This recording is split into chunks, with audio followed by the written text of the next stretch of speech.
All right. Well, good morning to most of you. Some of you on the East Coast, good afternoon. Hey, it is a pleasure to have you guys continuing to join us, and most importantly, to have Dr. Dillon here to explain, as I've been posting, and I know Dr. Dillon agrees, the importance of IDEA law for our children and students with disabilities in regards to specifically adapted physical education and physical education.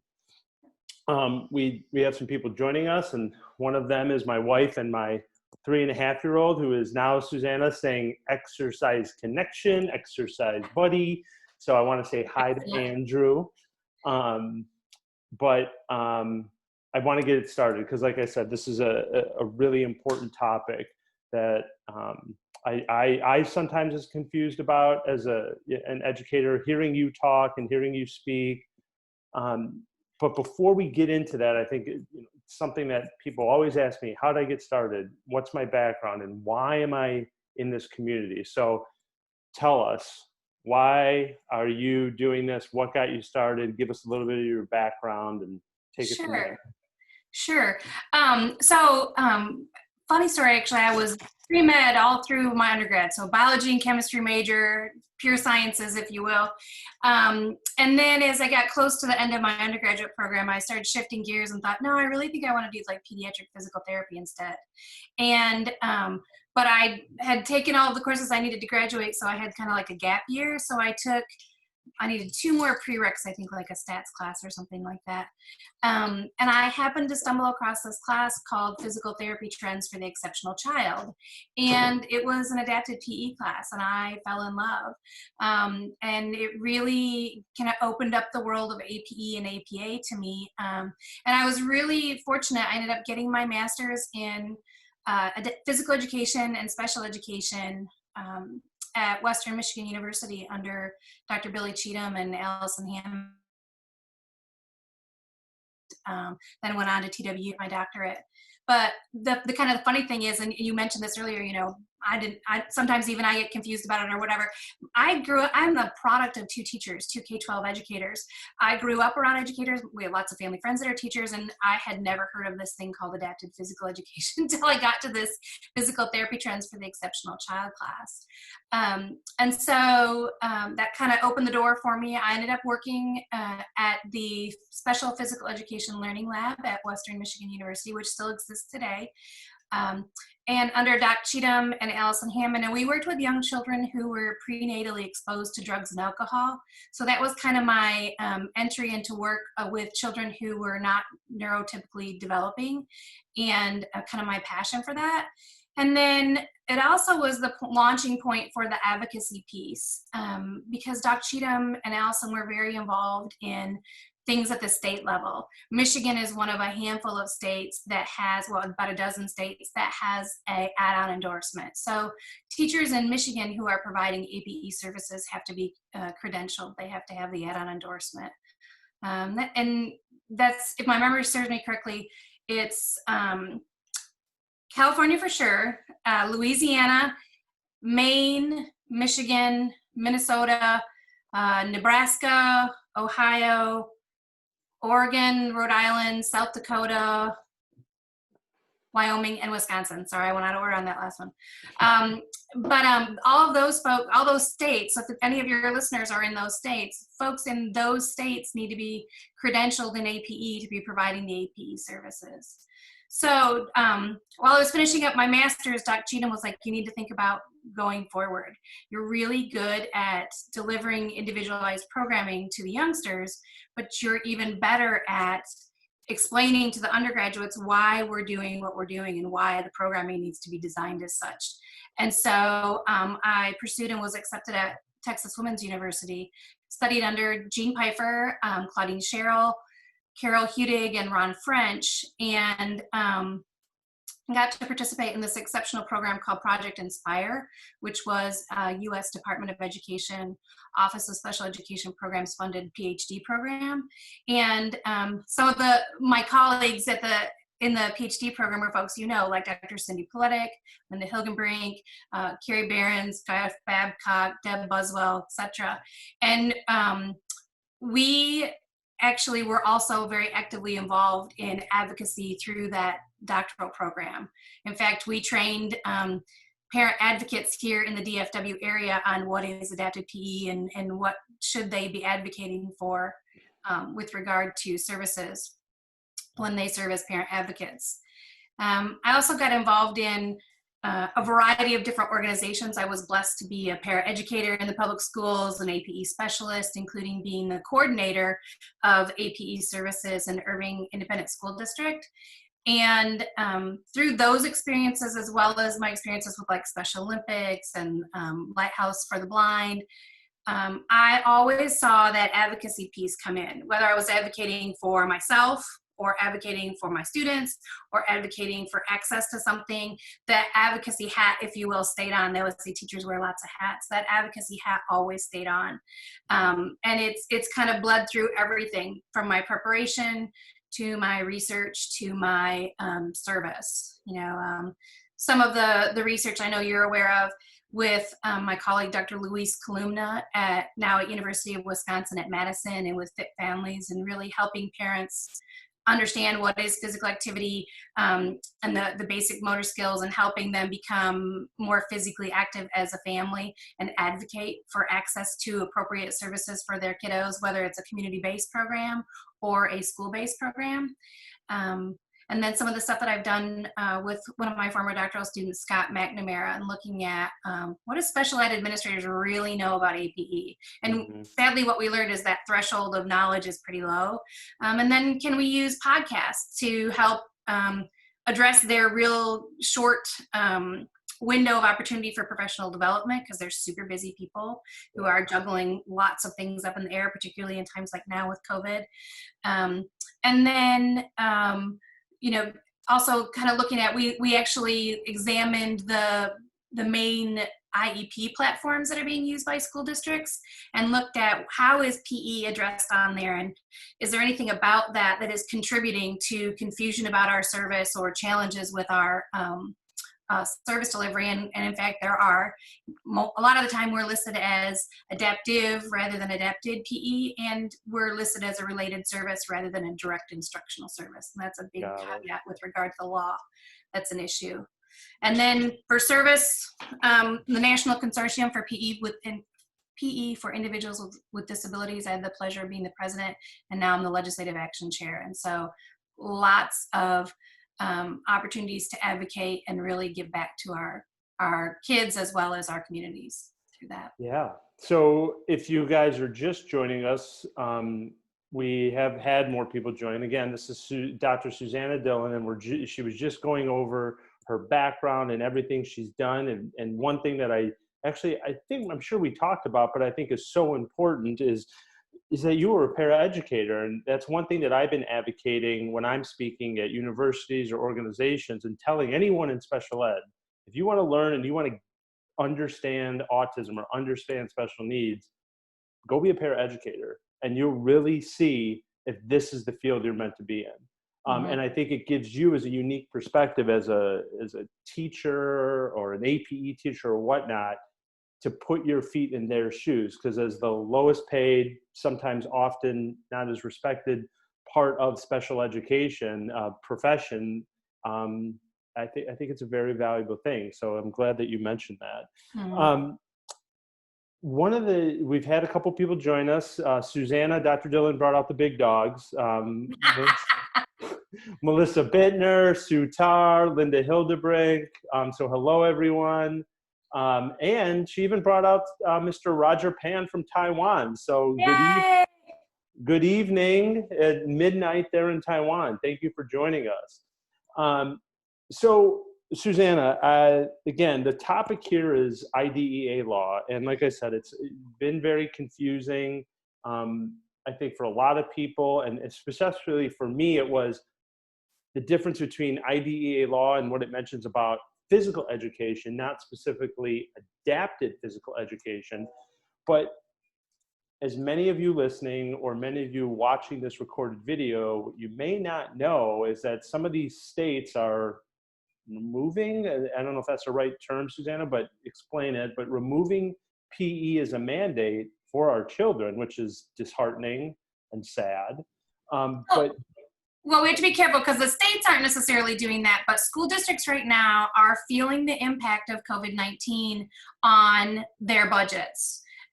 You know, a lot of how public schools are funded is through tax revenue that comes in from their area. And when we're all staying at home, we're not out spending money and generating revenue that will return back to our public schools.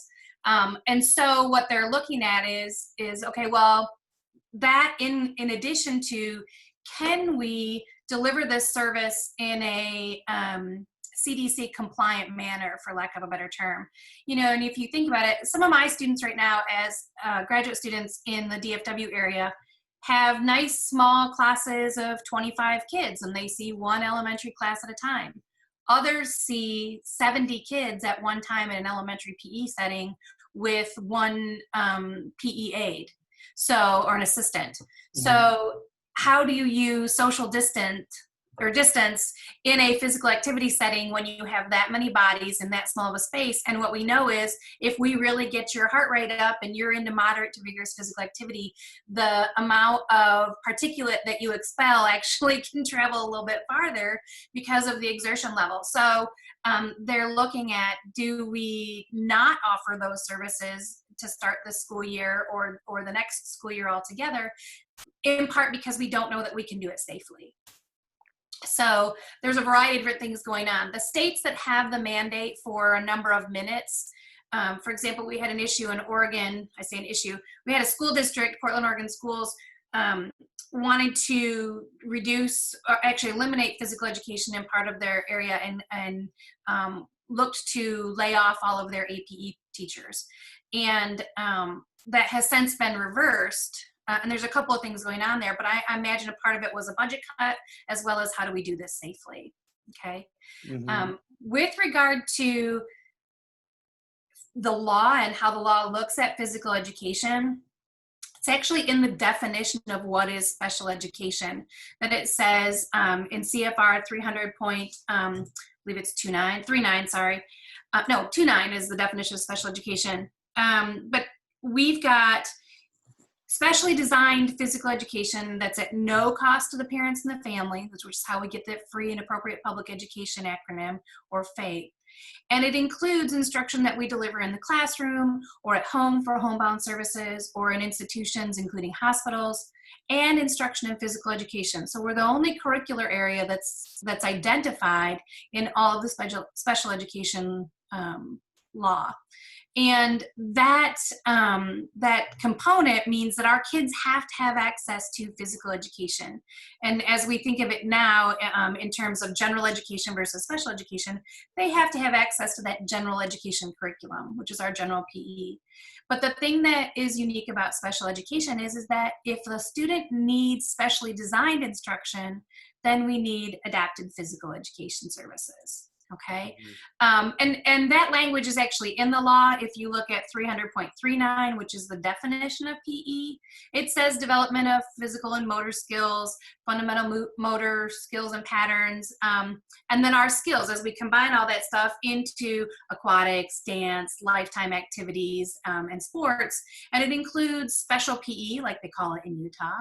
It includes adapted physical education, which is the most kind of universally accepted term and the one that we use within the profession. Movement education for kiddos who are younger, early childhood kind of a setup or preschool kind of a setup, and motor development. So all of that is actually listed verbatim in the law. So if the kids need specially designed PE, the school district has to provide that. And I think that was one of the other things that kind of bubbled out of that situation in Portland, and I'm sure has bubbled out of other situations in school districts, is it was the school district's perception that APE wasn't a necessary service, but it is in fact because it's a part of that individualized instruction in physical education. And Oregon happens to be one of those states that requires that additional credential. So once it's there and it's on the IEP, we can't take it off unless we reconvene the IEP meeting or committee, and there's data to say this kid no longer needs this service. So there's lots of different things that have been afoot, if you will, kind of at a national level with regard to adapted PE in the last probably month or so. And I imagine we will hear more as schools solidify how they're going to reopen come August or September. So let me ask you this. I mean, you have a wealth of knowledge, and I know you can go into higher ed and what you're doing at NICPED and everything, but you know how I think you're well aware of how I got started was typically not working alongside. I could humbly and thankfully say I'm, to some extent working alongside. I know we presented together and being a part of Western Illinois and helping them and whatnot. But it started with parents and bringing exercise for me to educate parents on the difference of how PE or exercise is different than OT and PT and how it needs to be part. So my question to you is, or to give parents information is, if they're going to an IEP and it's probably a virtual IEP and they're listening to this and they find out, wait, my kid should be getting PE, and PE can reduce, not only improve their health behaviors, but reduce maladaptive, stereotypical behaviors. Yep. Talk to the parents, tell them what they could maybe say to administration without rocking the boat, because I think a lot of parents are scared. They don't want to disrupt anything of their kid, but as you and I both know, and everyone listening, most people listening, the power of exercise and activity. So what would you tell a parent? You only asked me like 17 questions in that one question, David. Sorry. Okay, so a couple things. Let's start first with the research, okay? We know that, like you mentioned, exercise provides benefits to all kids. We do see a reduction in sedentary behavior being correlated with increases in fitness, development of motor skills and motor competence, those kinds of things. But in particular for individuals with disabilities, we know that they have fewer opportunities for organized physical activity, whether that's a program at the YMCA or a local swim club or anything like that. They have fewer opportunities for physical activity in the community. So that piece that is physical education becomes really important. Okay. The other thing is that we know, I did some work with some of who were doctoral students at the time, Melissa Bittner, David Adams, Scott McNamara, Leah Gowdy, and we looked at the research that was already out there and said, yes, there is evidence here sufficient to warrant exercise as an evidence-based practice. Sean Healy and his colleagues did a similar study in 2018, concluded the same thing. We know that exercise and physical activity interventions, which APE is technically a physical activity intervention because we're designing instruction to help bridge a gap, right? Can have improved outcomes for motor development, fitness, social functioning, and there's evidence to suggest that exercise is beneficial to cognitive functioning as well, okay? So we have all of that stuff. So parents really need to understand that we have pretty firmly established now exercise as a evidence-based practice. So it's something that you could walk into a IEP meeting and say, we know this is an EBP for my child with autism. Why are we not addressing it?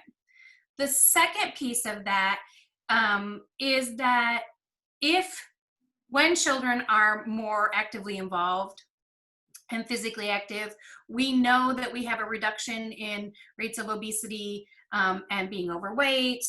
We know that they are less likely to be just on their own, be less likely to be engaged in moderate to vigorous physical activity or even light and leisure types of activities or sports. So they need some of that intentional programming, i.e. adapted PE or adapted physical activity in the community. And so all of those things work together in concert for the parents to kind of bring that forward and say, look, the data is pretty clear. This will be of benefit to my child, and let's look at how we can make that work during the school day. I'll say this too about IDEA. IDEA covers the educational component. So adapted physical education is a direct instructional service. OT, PT, speech language pathology, orientation mobility, all those other services are related services. So our direct instructional services come first. They have to have access to physical education. They need OT, PT, etc. if they need that to benefit from and or to access this general curriculum stuff over here, which is where physical education is already at. So I've had more than one parent, actually I've had a buck for every time a parent told me this. I'd be really wealthy right now. My student gets OT and PT, but the school district says he's not ready for PE yet. And that's the complete reverse order. They should be getting physical education, specially designed if necessary, and then also OT and PT if they need it. Okay, so that's the first part of it. The other piece that IDEA covers, and this may be more relevant to parents of children who are secondary level, the middle schoolers and the high schoolers, but IDEA also covers interscholastic athletics and intramurals and all that other kind of stuff. So if their student has an interest in running cross country or playing tennis or being a part of the swim team, IDEA, along with Section 504 and ADA, work in the parent's benefit and favor to be able to bring that up and have some of those supports go across the school day. I'll give you an example that's not ASD related, but that I'll parallel it for you, because I know a lot of your parents are probably parents of kids with ASD. But if I had a youngster who was deaf and who tried out for and made the volleyball team, they have an interpreter that helps them interpret during the school day, and then at 3 o'clock they're no longer deaf. They still need that interpreter to go with them to practice so that they can be successful, etc. IDEA covers that interpreter being a part of the IEP and extending into the after school hours. So if we were looking at instructional supports or visual schedules or some sort of an assistive device, and the coaches needing to be able to use that and to facilitate communication or what have you for an individual with autism, all of that stuff is also covered under IDEA. Okay, so it's not just the physical education piece, it's also the interscholastic sports and intramurals, etc. And the school district can't say no, just kind of carte blanche. They have to investigate that and look at it at an individual level and look to see, can we provide reasonable accommodations and or support that individual. Yeah. So I'm going to give you from Coach Dave language interpretation of what you just said, and just correct me, because I know, I'm passionate, as I know you are, but you say it as it should be said, so I'm not misleading parents. I don't know about that always. All right, so if I understood what you were saying is letting parents know is that what parents may be hearing from administration, teachers, SPED related, or their IEP and leaders, that PT and OT come first, and right. But this is what they're hearing. PT yes. They're hearing maybe PT, OT come first, but your child's not ready for PE. And what you are saying, or what the law is essentially saying, IDEA law is saying, no, they should be getting PE absolutely first, and or in addition to PT and OT if they need it. Correct. Okay. Correct. Because the law actually says that physical education services, think general PE there, specially designed if necessary, think APE, must be made available to every child with a disability receiving a free and appropriate public education, i.e. they are under special education services. They're on an IEP. Sure. There is a caveat in the law, and I want to make sure we're clear on this too. I think it was 2004, they slipped in this little piece that says, unless the public agency, which is the school district, does not provide physical education to children without disabilities in the same grades, okay? But here's the kicker. If you have a child who, this happens to us in Texas all the time. So let's say your kiddo is in elementary. Every kid in the building is getting elementary PE. There's a mandated number of minutes. Then they get to middle school, and they only have to, and let me make sure I say this clearly too, APE is a service. It's not a class. It can happen in the general physical education setting, okay? Yeah. Or it can, if that's the least restrictive environment, it happens there. But the service can also take place in a more restrictive setting, like maybe a partner PE class, or maybe a smaller class, or maybe a one-on-one. Linda Hilgenbrink's on this call. I know they do a lot of pull-out in Denton, and they work one-on-one with their students. So if you get, though, to middle school, so you transfer to middle school, and the middle schoolers only have to take, they have to take all of 6th grade, they have to take PE. Then they have to take 1 semester in 7th grade and 8th grade, right? Just as an example. So if your child has APE services, though, they keep getting adapted physical education services, 6th grade, 7th grade, 8th grade, and then into high school as well. And the high school, sometimes you'll hear from the school districts, well, they've met their 1 credit that's required for graduation. Well, that doesn't matter. Special education is an individually determined service. So APE, as one of those services, is individually determined. So it doesn't matter if their peers are getting PE every semester. If adapted PE is on the IEP, they can get it every semester. And they can get it for more than 1 semester at high school if there's still an identified need. And for many of our kids, that they need the extra time. They need the extra instructional time and support to be able to learn a comparable amount of information and knowledge and skills that their typically developing peers would learn in a much smaller amount of time. Yeah. Good, incredible information for everyone listening. I want to remind you, we have about 5 minutes left. So I have one more question. If you guys have a couple questions, please post, and Dr. Dillon, I know, is happy to answer them, or we can gather that and respond to you. And also to remind you guys, if you're just now joining in, this will be posted on my YouTube channel soon after this is complete. So you can either listen again, digest all the information that Dr. Dillon is letting us know, and or share with families or professionals. So you kind of talked about this earlier, Suzanna, about technology aided instruction or anything helping maybe the students have success, right, in an APE or physical education classroom. I know you and your team have done some research with Exercise Buddy. And we've had, since COVID, we've had a lot of teachers across the country come to us and say, hey, we want this, but our district is shutting us down. And then we've talked to parents too, and I think don't know what to tell them to go to their admin, Right. But the question is for that PE or APE teacher, because I've talked to some admin and they've said, oh, PE or AP is like number 10 on my to-do list.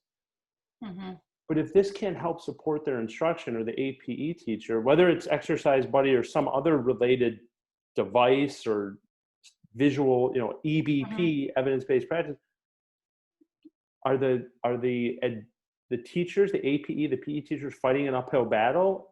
What could be done? So the teachers are fighting more of an uphill battle than parents would. Okay.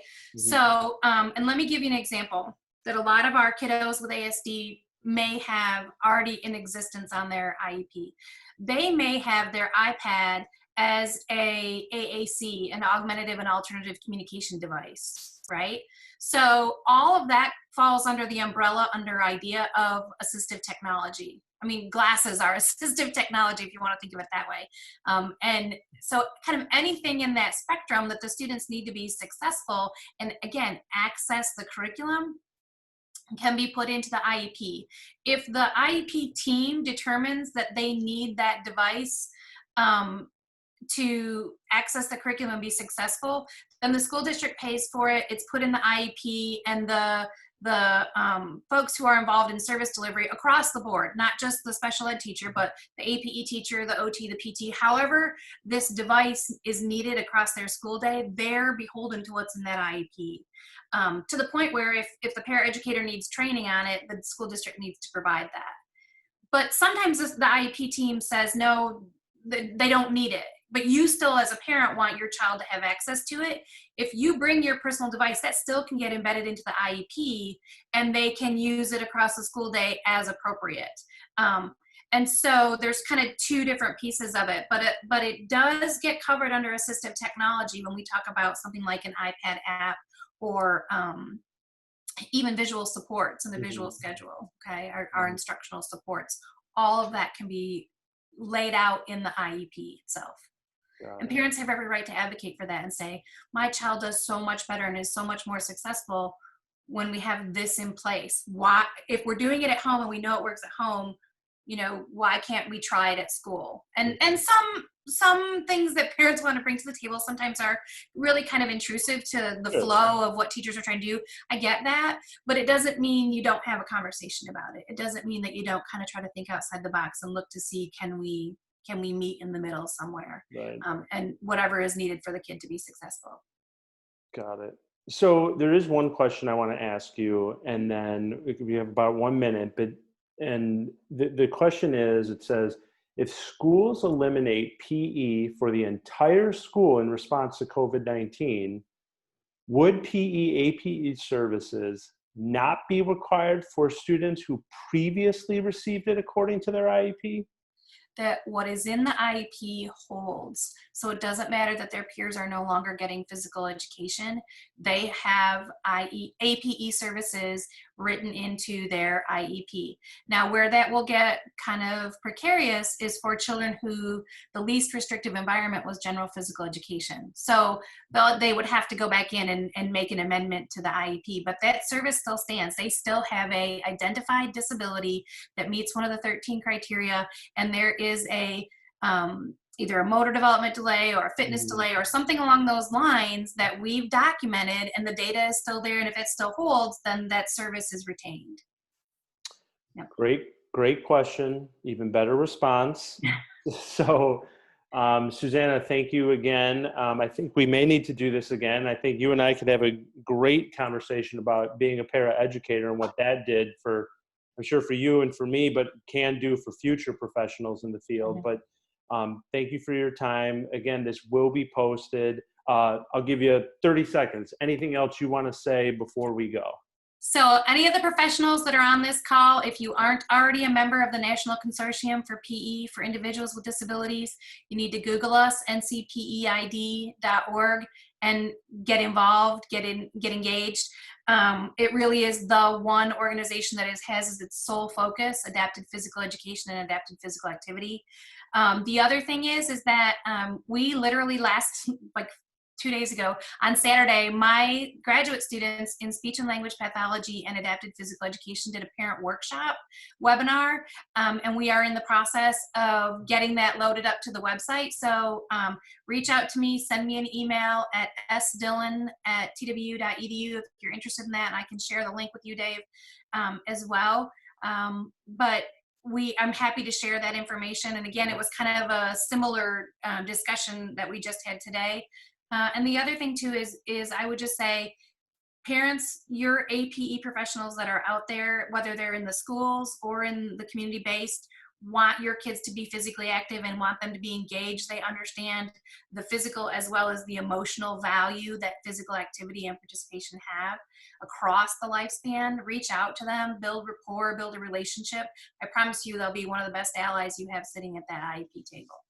100% agree. And I think what you've also kind of enlightened me or the parents is, don't be afraid when going to those IEP, advocate, and you may have to be the voice not only for your kid, but quite frankly for some of the APE or PE instructors, because like you said, and you know they're fighting an uphill battle, but the power of exercise is so instrumental, not only for the kids, but quite frankly even for the families when they return home, that you have a more regulated child and healthier child is just going to improve their quality of life. So particularly when the kids have been in this stay-at-home kind of a situation where they may not have access to green space, they may not have access to any type of sports equipment or physical activity equipment to engage in. They're going to be so hungry for it when they come back.